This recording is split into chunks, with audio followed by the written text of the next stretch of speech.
You'll notice we jumped from chapter 3 and now we're talking about chapter 16. I like to cover this chapter here rather than at the end of the course because I think it fits really well with the environmental analysis chapter which we just covered. So, chapter 16 is all about sustainable marketing, being socially responsible, and marketing ethics. That's what we're going to talk about in this chapter. We're definitely seeing an uptick in the number of companies that are embedding the idea of sustainability into the core of their business operations. And Unilever, a multinational, multi brand, multi billion dollar organization, is just one example. They're working with billions of customers worldwide to improve the social and environmental impact of their products. And we're seeing this happen in many large companies around the world. The idea of sustainable marketing is not just about the environmental implications. It is in fact designed specifically to meet the needs of consumers today and in the future. And it's also designed to meet the needs of businesses today and in the future. Sustainable marketing is a frame of reference or a guiding principle that's helping businesses best meet the needs of consumers today and tomorrow, and in return, helping them improve their performance today and into the future. McDonald's is another example of a company that's trying to embed sustainability initiatives into their business practices. Many of you are probably way too young to remember when McDonald's hamburgers were served in styrofoam, sort of clamshell style packaging. And as a result of enormous customer backlash, because of course the use of styrofoam is not environmentally sustainable or environmentally friendly, McDonald's made changes to their packaging so that it could be more friendly to the environment. That's just one of the ways McDonald's is embedding sustainability initiatives into their business practices. So, what does sustainable marketing mean? Well, it really means meeting the present needs of consumers and the organization while also preserving the ability of future generations to meet their needs as well, and to help the company um, expand its life cycle to sort of be around for a long time because they've not uh, been exploitive in terms of their decision making. Sustainable marketing calls for social and environmentally responsible action. So it's not just about being environmentally responsible, it's also about protecting communities, cultures, people, and getting involved from a business perspective in taking those factors into account when you're making business decisions. Sustainable marketing practices requires customers, companies, public policy makers, and others to work together. It's not just the company that has responsibility to be sustainable, but they work collaboratively with other key partners to achieve sort of societal goals around preserving and protecting the environment and the broader community. Marketing receives its fair share of criticism, and this criticism can be broken down into three broad categories: marketing's impact on individual consumers, marketing's impact on society as a whole, and marketing's impact on other businesses. And we're going to break those down in more detail in the next few slides. Some of the ways that marketing impacts individual consumers is that it causes the prices of goods and services to be higher. Marketing costs money, in some cases millions and millions of dollars, and in order for companies to recoup those costs, they have to increase their prices. So consumers are paying more because of marketing. Marketing has also been accused of being deceptive in terms of their communication with consumers. Notice they use the word deceptive rather than lying, but they mislead consumers often when it comes to the information that consumers are using to make decisions. And we'll give you more examples in a few minutes. High pressure selling is another way that marketers are criticized. So salespeople who exert an enormous amount of pressure on consumers that sort of make them feel compelled to buy is considered unethical. Marketing shoddy, harmful, or unsafe products. So, for example, marketing cigarettes. We now have extensive laws and regulations around how we do that. But historically, marketers used to market cigarettes just like they'd market any other product. And so they've been heavily criticized for their impact on the rate of people who were smoking. Planned and perceived obsolescence. This may be a new term for many of you, but increasingly companies are being accused of making their products so that they only last for a short period of time and thus requiring consumers to purchase another one. And Apple is a company that's been heavily criticized for this. Apple introduces a new phone, a very expensive phone, and then usually within a year or so, they introduce the next version of the phone. And so they make the old version not completely obsolescent or irrelevant, but they certainly diminish the value of the phone. And so they're constantly introducing new products to consumers in such a way that it incentivizes or pushes consumers to continually buy the newer version. And marketers have been criticized for providing poor service to disadvantaged consumers. So basically, it could be racism or classism or sexism that's embedded in marketing, and certainly that's a huge problem for marketers today, and something that they're looking into very carefully. With less emphasis on the good that the company is doing or could do for society as a whole. And of course, marketing is criticized for its cultural pollution. If you've ever been to Times Square in New York City, you will understand what I mean by cultural pollution. Meaning, it means that we are bombarded with marketing messages on a daily basis that we really cannot escape, and it's influencing sort of the environment in which we live. We're being polluted by marketing messages, and we can't get away from those, and it's impacting our ability to enjoy life. Marketing also has an impact on other businesses. So things like acquisitions of competitors, buying up competitors rather than competing head to head with them. Marketing practices can create barriers to entry. If you were trying to launch a new soft drink or a new brand of sneakers, you would find that it's incredibly difficult for you to do so because the marketing power of companies like Coca-Cola and Nike make it almost impossible for newcomers to enter the market. And of course, many businesses are accused of using unfair competitive marketing practices, things like undercutting the competition in terms of pricing, and those sorts of things, which are considered to be unfair and unethical. Both buyers and sellers have a set of inherent rights, what they're allowed to do. For example, sellers are allowed to introduce any product in any size or style with proper warnings and controls if necessary. They're allowed to charge any price for the product, but they're not allowed to discriminate. They're allowed to spend any amount on promoting the product as long as they're doing so fairly. They're allowed to use any product message as long as it's not misleading or dishonest, and they're allowed to use buying incentive programs that are not unfair or misleading. But buyers also have rights. Buyers have a right to buy a product that is offered for sale. Buyers also have the right to expect the product to be safe and to be able to use that product in accordance to its typical usage. And of course, buyers have the right to expect a product to perform as it is claimed to perform.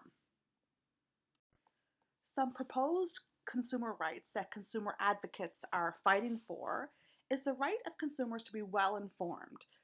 They're arguing that consumers deserve to have all the relevant information to help them make informed decisions. In addition, consumer advocates are arguing that consumers have the right to be protected against questionable products and marketing practices, that there needs to be more teeth behind the rules, and that companies or brands that use questionable practices should be held accountable for those. Consumer advocates are trying to enable consumers to have the right to influence products and marketing practices to improve their overall quality of life, and to consume in a way to preserve the world for future generations. That consumers have an expectation that the goods and services that they purchase will, of course, contribute to a better world, not just to a better life for themselves, but for a better world.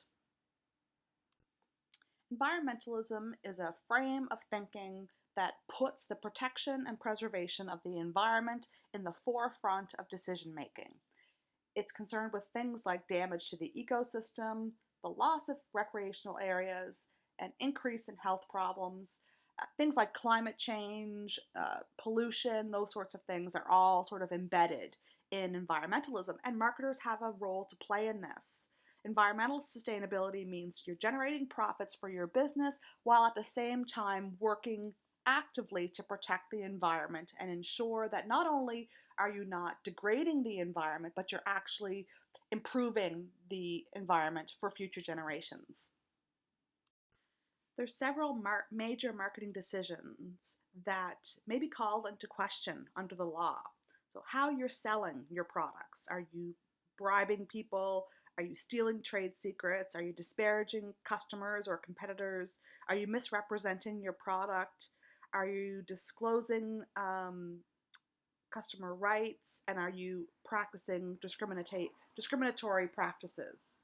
In terms of advertising, are you invading consumer privacy? Are you using deceptive practices? Are you using bait and switch? You bring people in for one item and you switch it to another? Or are you manipulating promotional allowances and services for your own gain to the detriment of the consumers? Packaging decisions, fair packaging and labeling, excessive costs, pollution and environmental factors, using scarce resources, product decisions. Is there patent protections? Are there consumer safety and quality concerns? Are there warranties? When it comes to pricing, are you practicing price fixing or predatory pricing where your pricing practices are detrimental and sometimes illegal with respect to the competition? Are you deceptive in your pricing strategies? Are you pricing in a discriminatory fashion? There's all kinds of major marketing decisions that are bound by legal and regulatory considerations, and it's really important to think about all of these as you're building your marketing plan. Some guiding principles that will help marketers make sustainable decisions is to have a customer-oriented marketing plan. So viewing and organizing a company's marketing activities from the perspective of the consumers, from their viewpoint, and putting consumers at the focal point or center of all decision making. Another principle is that customer value marketing, that ultimately every marketing decision that gets made should be providing additional value to not only to the business but to customers as well. That value should be embedded in all marketing decisions. And lastly, that marketers are increasingly looking to be innovative when it comes to making real product and marketing improvements. That innovations and new products aren't just opportunistic, that they're actually real improvements. Sustainable marketing tries to find the balance between meeting customers' wants or needs, helping the company achieve its goals, investing in customers' long-run interests and making sure that they're being satisfied, and also looking at the broader societal considerations and their long-run interests. Marketing has all kinds of morally difficult situations that marketers are going to have to navigate. We're going to spend the next couple of slides just going through them very quickly. I'm not going to give you the answers of what to do. I just want you to take a moment after each example and think about what do you think is the right thing to do. So the first one is your research and development department has changed one of your company's products slightly. It's not really new and improved, but you know that putting this statement on the package and in your advertising will help increase sales. What do you do? Number 2, you've been asked to add a stripped down model to your line that would be advertised to pull customers into the store. The product won't be very good, but salespeople will then be able to switch buyers who come into the store up to a higher priced unit. You are asked to give the green light for the stripped down version. What do you do? Number 3, you're thinking of hiring a product manager who has just left one of your competitors' company. She would be more than happy to tell you all the competitors' plans for the coming year. What would you do?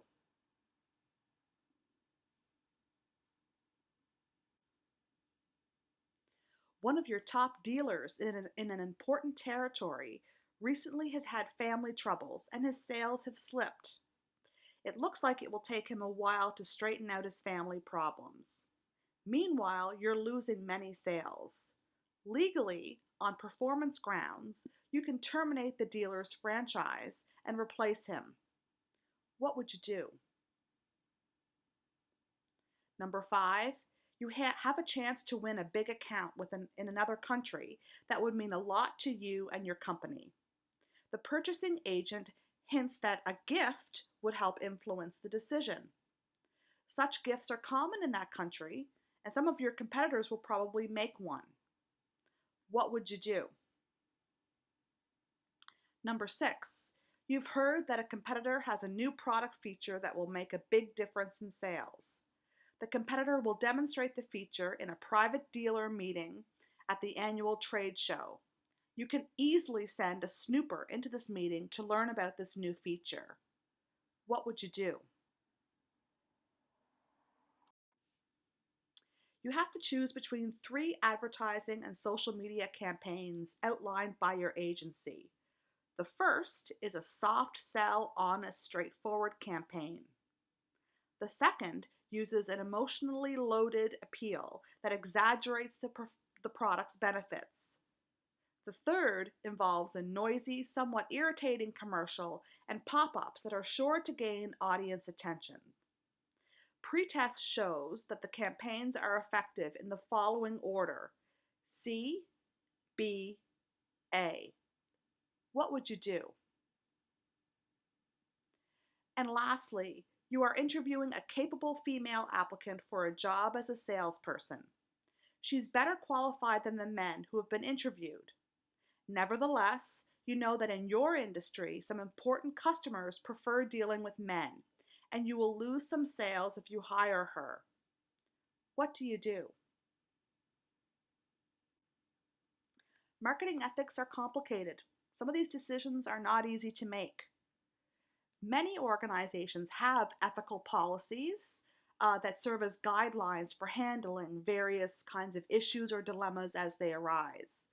They could develop rules and protocols for dealing with distributor relations, your advertising standards, your customer service, your pricing practices, how your products get developed, and general ethical standards.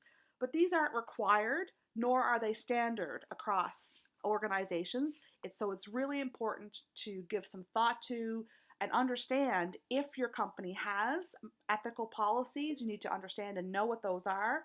And if your company doesn't have those kinds of policies in place, you still need to give these kinds of things their due consideration. There's various perspectives to consider when you're thinking about marketing ethics.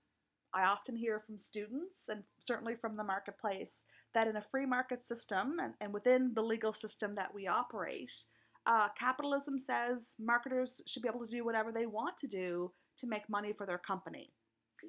These kinds of people also argue that it's ultimately the responsibility of consumers to know and to make good consumer decisions.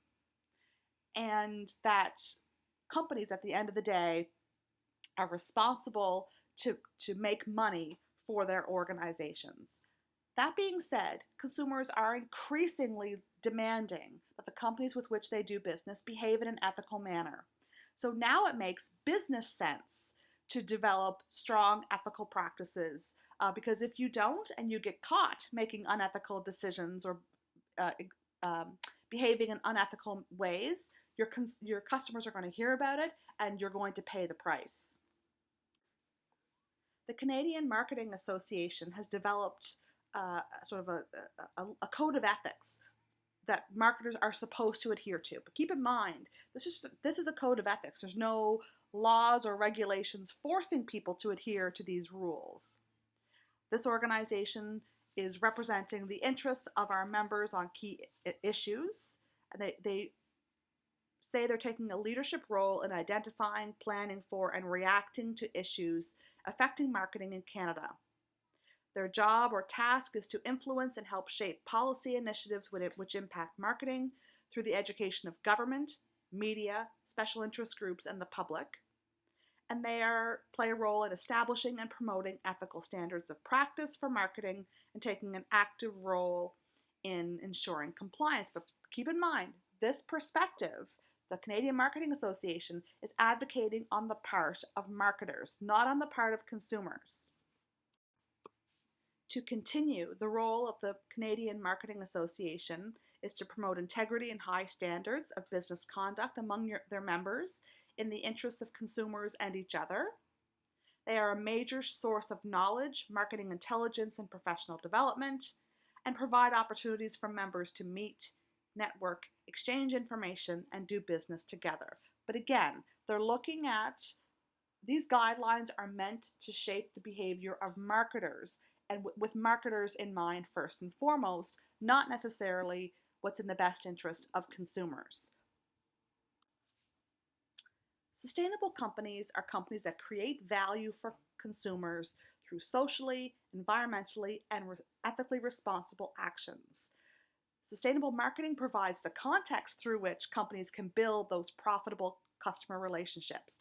And this is so incredibly important because today, more so than ever in the past, consumers are demanding that the companies with which they do business behave in a sustainable manner.